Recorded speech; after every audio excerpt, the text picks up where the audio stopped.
제가 말씀을 봉독하겠습니다. 그러므로 우리가 이제부터는 어떤 사람도 육신을 따라 알지 아니하노라. 비록 우리가 그리스도도 육신을 따라 알았으나 이제부터는 그같이 알지 아니하노라. 그런즉 누구든지 그리스도 안에 있으면 새로운 피조물이라. 이전 것은 지나갔으니 보라 새 것이 되었도다.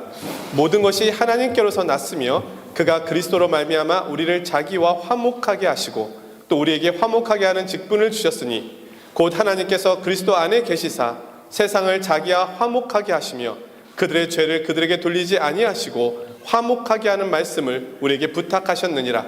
그러므로 우리가 그리스도를 대신하여 사신이 되어 하나님이 우리를 통하여 너희를 권면하시는 것 같이 그리스도를 대신하여 간청하노니 너희는 하나님과 화목하라. 하나님이 죄를 알지도 못하신 이를 우리를 대신하여 죄로 삼으신 것은 우리로 하여금 그 안에서 하나님의 의가 되게 하려 하심이라. 아멘. 오늘 본문 말씀을 가지고 그리스도를 위한 대사라는 제목으로 한성원 목사님께서 말씀 증거해 주시겠습니다. 우리 나오실 때 박수로 환영하겠습니다.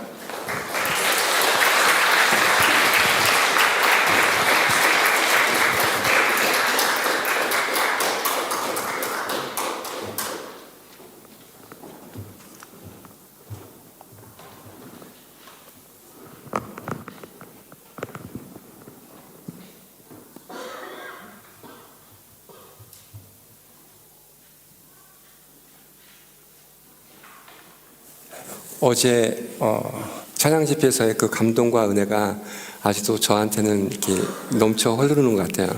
너무 감사를 먼저 드립니다. 그리고 예배 설교 말씀을 드리기 전에 긴장하고 있을 저희 아내가 있는데 어디 있나요? 네.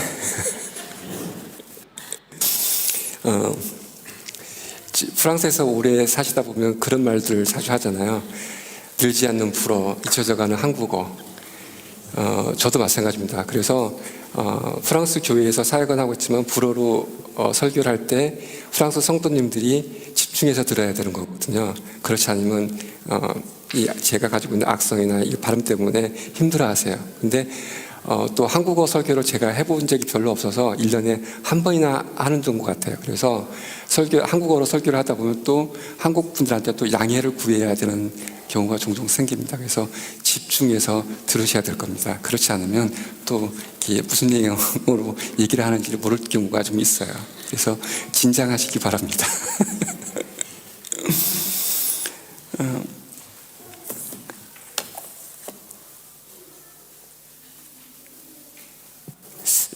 사람들과의 어떤 관계나 여러 가지 것들이 잘 되지 않았을 경우에 저희들이 택할 수 있는 방법 중에 하나가 새롭게 시작을 하려고 하는 경우들이 많아요.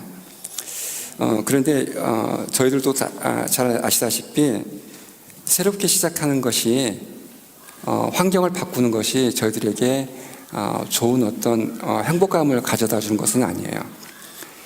저희들이 경험상 외부 조건을 많이 바꾸더라도 내부 안에 있는 저희들의 마음이 바뀌지 않으면 항상 똑같은 문제를 만나게 되는 경우가 많게 되고 그럴 경우 다시 또 시험에 빠지는 경우도 많습니다.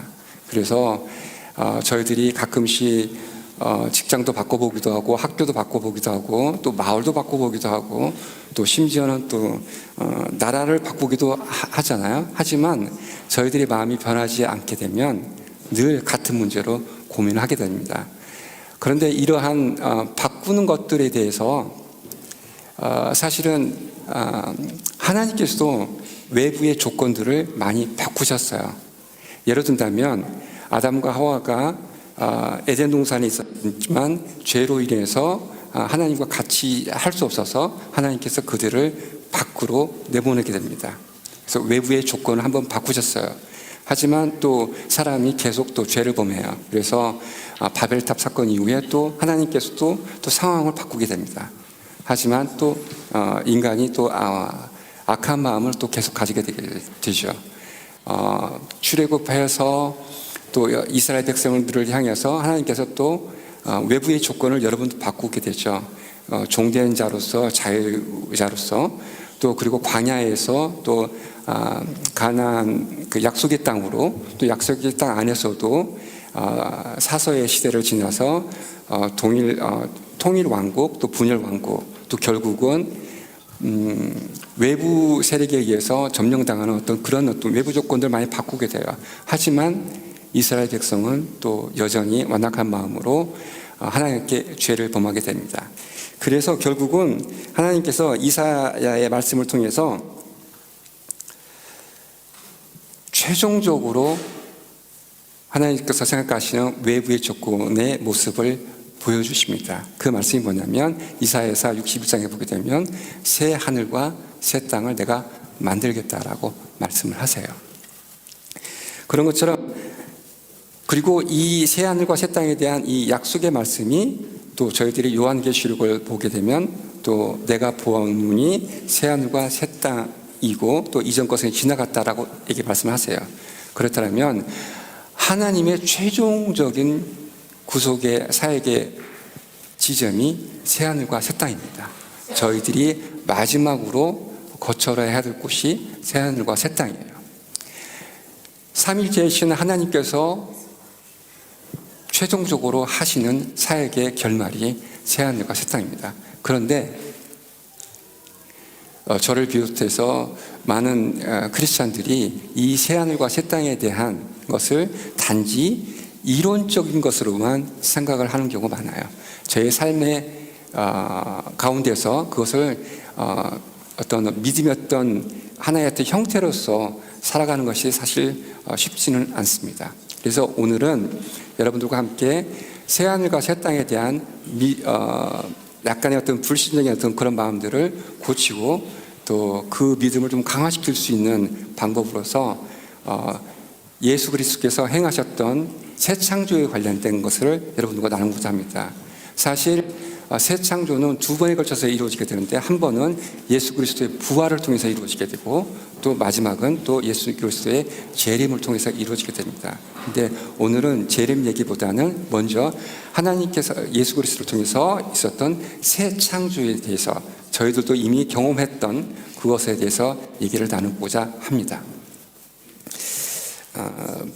박인찬 목사님께서 봉독을 해주셨는데,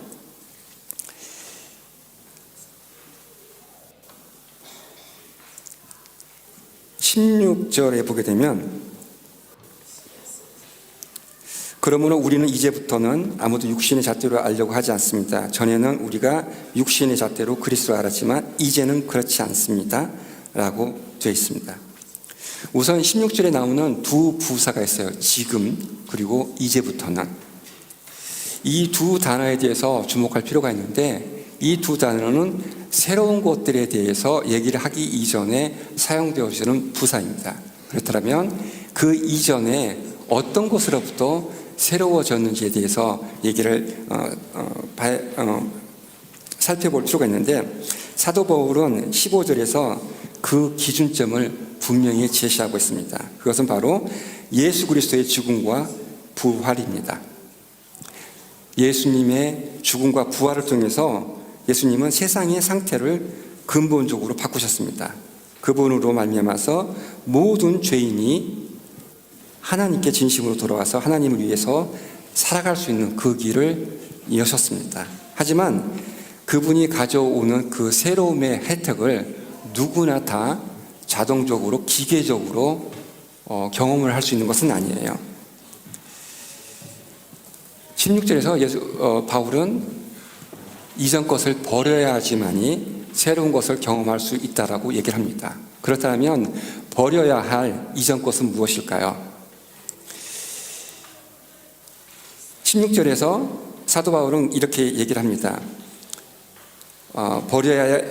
버려야 할 옛 태도는 예수님을 단지 인간적으로 육신적으로 아는 것이라고 얘기를 합니다. 예를 든다면 성령으로 예수님께서는 잉태하셨고 동정녀에게서 나셨는데 사람들은 그것을 신화라고 얘기를 합니다. 예수님은 하나님의 아들인데 또 어떤 사람들은 단지 요셉의 아들, 목수의 아들이라고 얘기를 합니다. 예수님께서 행하셨던 기적과 예수님께서 치유하셨던 것들, 예수님의 했던 교육, 이런 것들을 어떤 사람들은 단지 교훈적인 말씀이나 아니면 어떤 미신적인 어떤 치유자로서의 치부를 하기도 합니다. 예수님께서 죽으시고 3일 후에 부활하셨지만 또 어떤 사람들은 단지 예수 그리스도의 그 시체를 제자들이 숨겼다라고 얘기를 합니다. 이처럼 사람들은 예수님을 하나님의 아들로 믿기를 거부합니다. 하늘로부터 온 하나님의 계시에 의지하지 스스로 어떤 이론을 만들고 종교를 만들어서 자기 입맛에 맞게끔 예수님을 재해석을 하곤 합니다. 그래서 하나님께 의존하지 않고 자기 스스로 독립적인 삶을 살아가려고 합니다.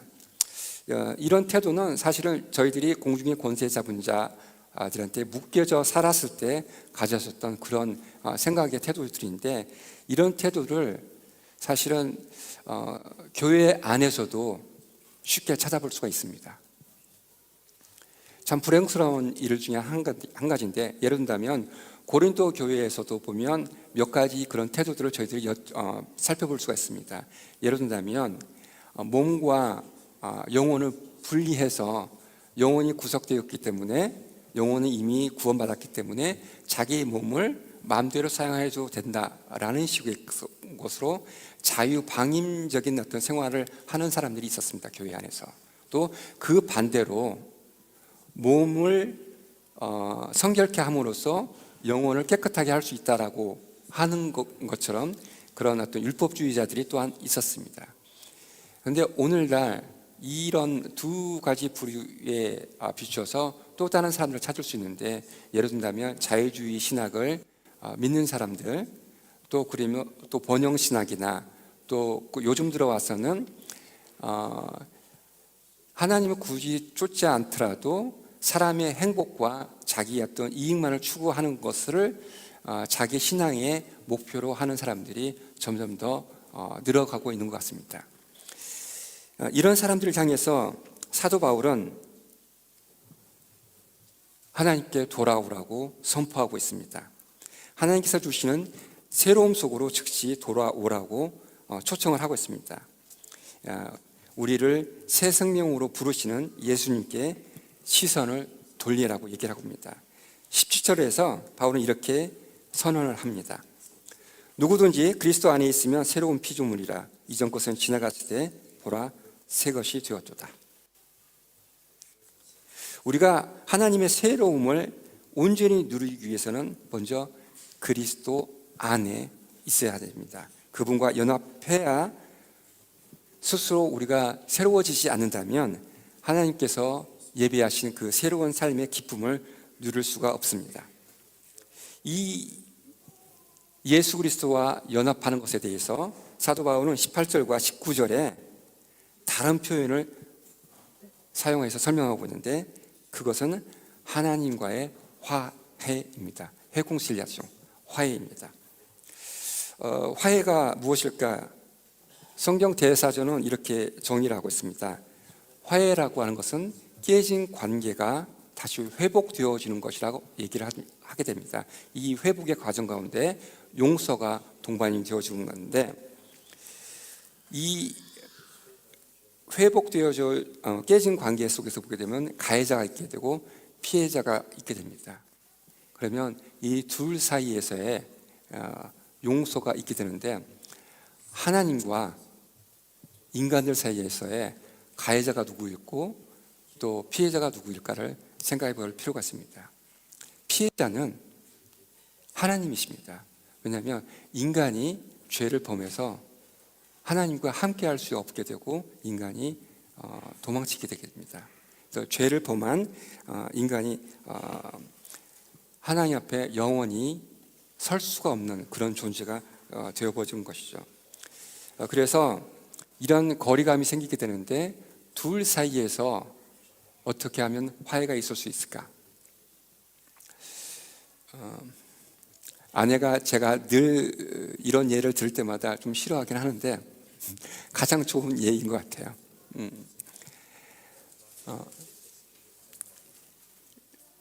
잘은 모르겠지만 늘 제가 가해자인 것 같아요.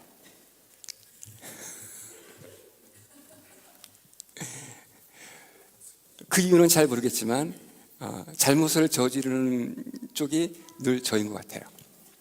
그래서 화를 내고 또 잘못을 저지르고 되게 되면 또 어떻게든지 그 화해를 하고 싶어가지고 제가 집에서 청소도 좀 더 많이 하고 또 예쁜 말도 좀 많이 하고 그렇게 해서 아내의 화를 풀어주게 됩니다. 그래서 아내의 화가 어느 정도 풀어지게 되면 또 용서를 구하게 되고 그 용서가 있게 되면 또 화해가 이루어지게 됩니다. 근데 또 얼마 또 지나지 않으면 또 다시 또 같은 범죄를 또 저지르게 되겠죠. 아마 저뿐만이 아니라 여기 계신 많은 남편들도 같은 상황에 처해 있지 않을까 싶습니다. 근데 여기서 중요한 것은 뭐냐면 가해자가 피해자에게 직접 용서를 구한다는 거예요. 그런데 하나님과 저희들 사이에서 가해자인 인간들이 직접 하나님께 용서를 구할 수 있을까?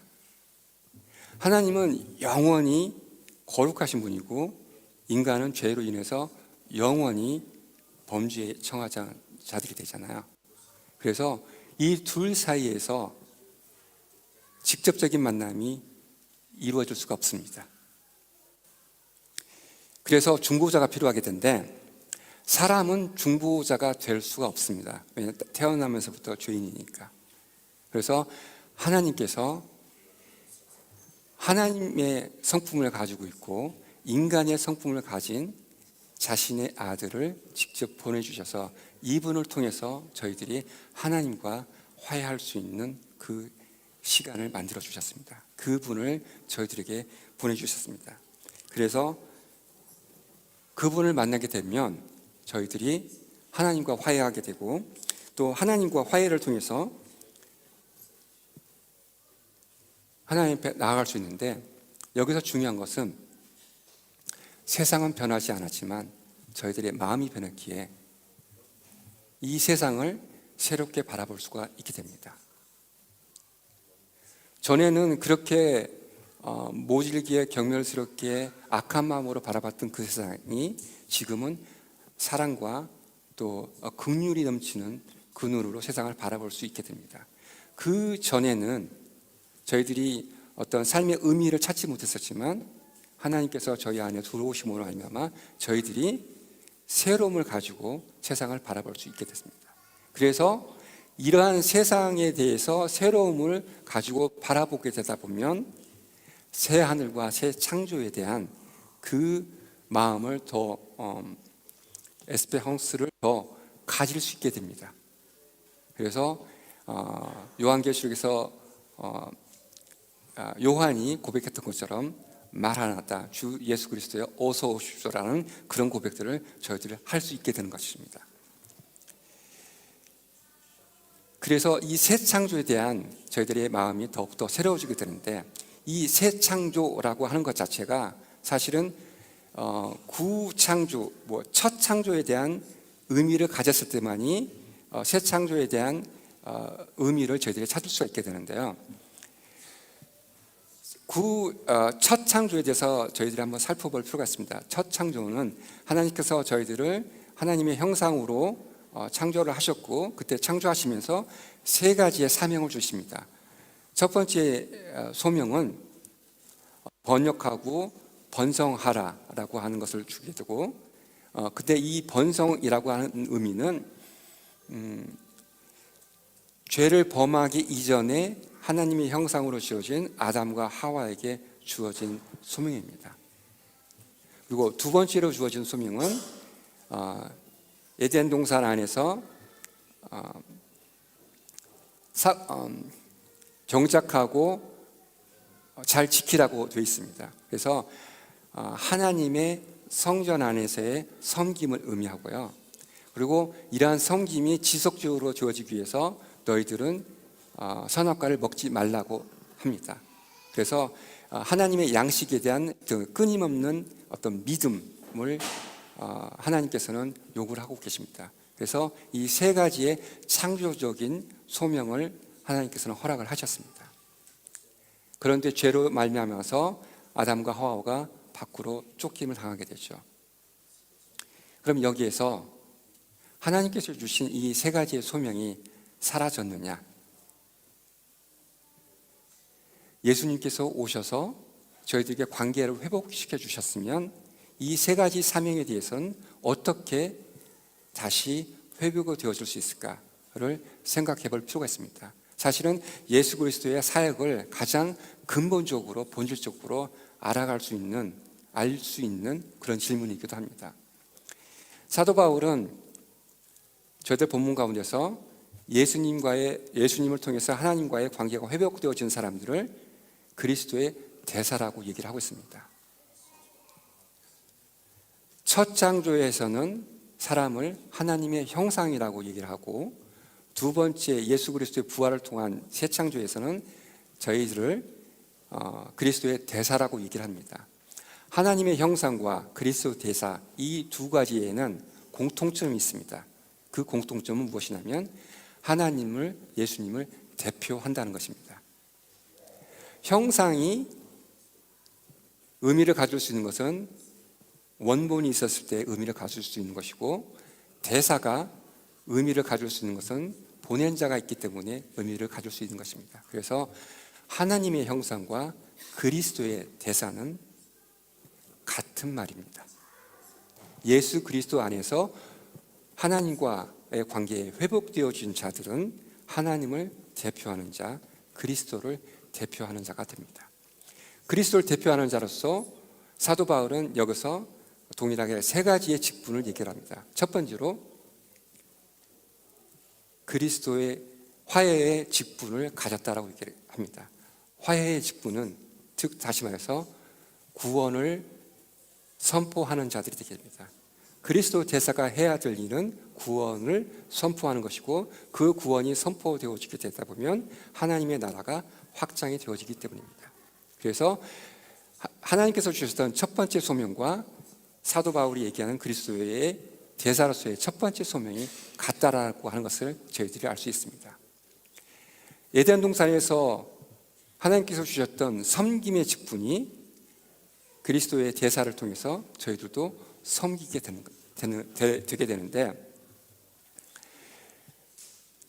에덴 동산에서 하나님을 섬기는 것은 아담뿐만이 아니라 하와 동시에 섬기게 됩니다. 저희들 성경 본문을 잘 읽어보면 아담 혼자 섬기는 것이 안 돼 보여서 하나님께서 그 동반자를 붙여주시잖아요. 그래서 남자와 여자가 하나님의 나라 에덴 동산에서 섬기게 됩니다. 근데 그리스도의 대사가 된 저희들도 어떻게 섬기느냐면 함께 섬기게 되는 것입니다. 근데 이 함께 섬기는 것이 얼마나 대단한 것인지를 저희들 사실은 잊고 지내는 것 같아요.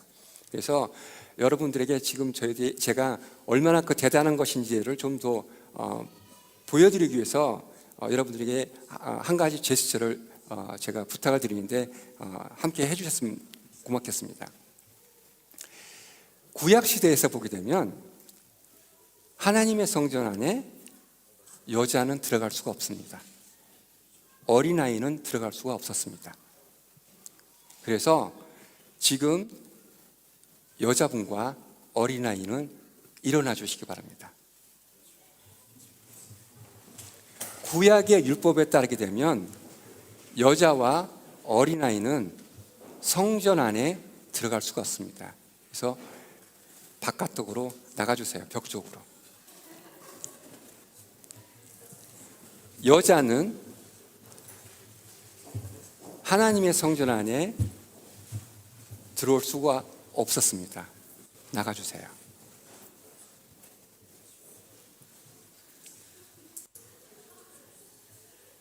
어린아이들도 성전 안에 들어올 수 없었습니다.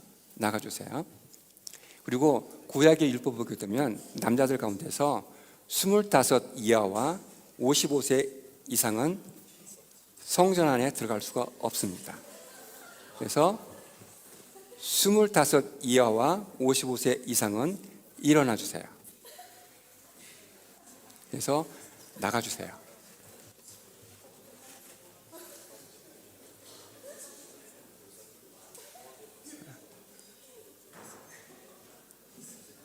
Bruno, Bruno, Bruno, quel âge as-tu? Bruno, quel âge as-tu?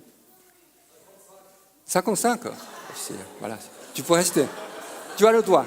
Tu as le doigt. Ouais. ouais. 자, 그러면 하나님의 성전 안에서 섬길 수 있는 자격을 갖고 있는 분들이 25세 이상, 55세 미만 몇 명 안 되잖아요. 자, 그러면 여기서 구약의 율법을 다시 한 번 더 적용을 해보겠습니다. 12지파 가운데 레위 지파만 섬길 수 있습니다. 레위 지파가 아니신 분들은 일어나 주세요.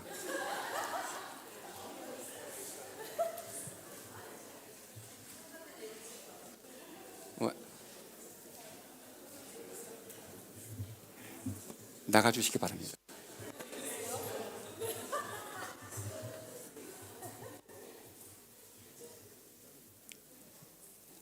구약의 율법으로 따지면 하나님의 성전 안에서 섬길 수 있는 분이 한 명도 없습니다.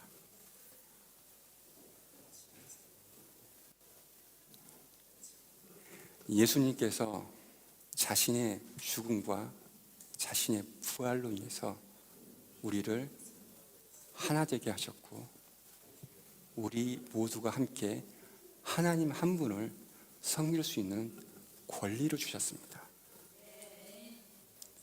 보세요. 앞에 계시는 분, 옆에 계시는 분, 가운데 계신 예수 그리스도를 통해서 저희들이 봤었을 때 하나가 되어줄 수 있고 함께 주의 영광을 위해서 섬길 수 있게 됩니다.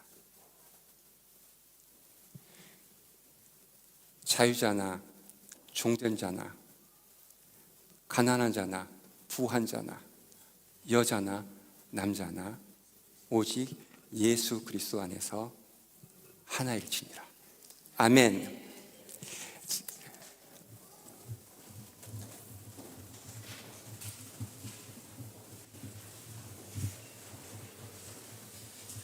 에덴 동산에서 하나님을 지속적으로 섬기기 위해서 말씀을 주셨잖아요. 선악과. 근데 저희들에게도 그리스도 대사인 저희들에게도 말씀을 주셨습니다.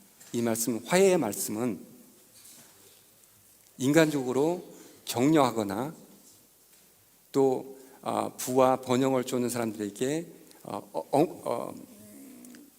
용기를 주는 그런 말씀, 또는 모든 사람이 믿지 않는 사람들과 믿는 사람들이 함께 받아들일 수 있는 교훈적인 말씀이 아닙니다.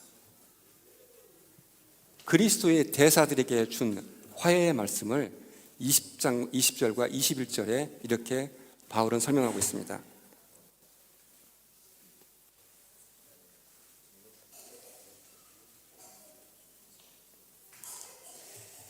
여러분은 하나님과 화해하십시오. 하나님께서는 죄를 물으시는 분에게 우리 대신에 죄를 씌우셨습니다. 그것은 우리가 그리스도 안에서 하나님의 의가 되게 하려 하심입니다. 우리가 증거해야 될 화해의 말씀은 교훈적인 말씀이 아닙니다. 우리가 증거하는 화해의 말씀은 격려하는 말씀이 아닙니다. 우리가 증거하는 화해의 말씀은 서로 위로를, 인간적인 위로를 하는 말씀이 아닙니다. 우리가 죄인임을 알게 하시고 이 죄 가운데서 헤어날 수 없지만 오직 예수 그리스도께서 그분 한 분만이 저희들을 하나님과 화해시킬 수 있다라고 하는 것을 증거하는 그것이 곧 화해의 말씀이고, 이 화해의 말씀은 저희들의 삶 가운데서 늘 지켜져야 되며 결코 희석이 되어져서는 안 되는 말씀입니다. 그 말씀을 저희 마음 가운데 늘 가지시면서 이 말씀을 증거하는 자로서의 삶을 사시기를 주의 이름으로 정말로 기도드립니다. 마지막으로 새로운 것이 또 한 가지 더 있습니다. 예수 그리스도 안에서의 새로운 것. 아담과 하와가 하나님의 형상으로 지음을 받았지만 죄로 인해서 쫓김을 당하였습니다. 하지만 그리스도 안에서 새로움이 되어진 자, 그리스도 안에서 대사가 되어진 자들은, 성령을 인치심 받은 자들은 결코 버림을 받지 않습니다. 어느 악한 자도 저희들을 침략할 수 없기 때문입니다. 그래서 하나님 안에서의 그 평안과 하나님의 안에서의 그 참 안식으로 저희들은 예수님께서 열어주셨던 새 하늘과 새 창조에 관련된 그 일들을 저희들이 참여할 수 있게 되었습니다. 저희들이 하는 일은 새 하늘과 새 땅을 만드는 그 일에 참여하는 것입니다. 이 직분이 세상에서 일하고 하는 것과는 전혀 차원이 다른 얘기예요. 오직 그리스도의 대사들에게만 주어지는 새 하늘과 새 땅에 참여할 수 있는 그 권리를 우리 주 예수 그리스도께서 각자 한 사람에게 주셨습니다. 그 영광된 일을 하실 때마다 주께서 동행하시는 그 기쁨과 감격 가운데 늘 새로워지시기를 주님의 이름으로 축복합니다. 기도하시겠습니다. 하나님 감사합니다. 당신의 유일한 아들 예수 그리스도를 통해서 저희들로 하여금 새 하늘과 새 땅을 만드는 그 귀한 일에 참여할 수 있는 권리를 주셔서 감사합니다. 매 순간마다 그 일에 참여할 수 있도록 성령께서 저희들에게 용기를 주시고 성령께서 저희들과 함께 해주심을 감사를 드립니다. 그 일에 함께 동역하는 모든 동역자들과 함께 기쁨과 감격을 나누면서 날마다 새로워지기를 저희들 간구하오니 주님 함께하여 주시옵소서. 예수 그리스도의 이름으로 기도합니다. 아멘.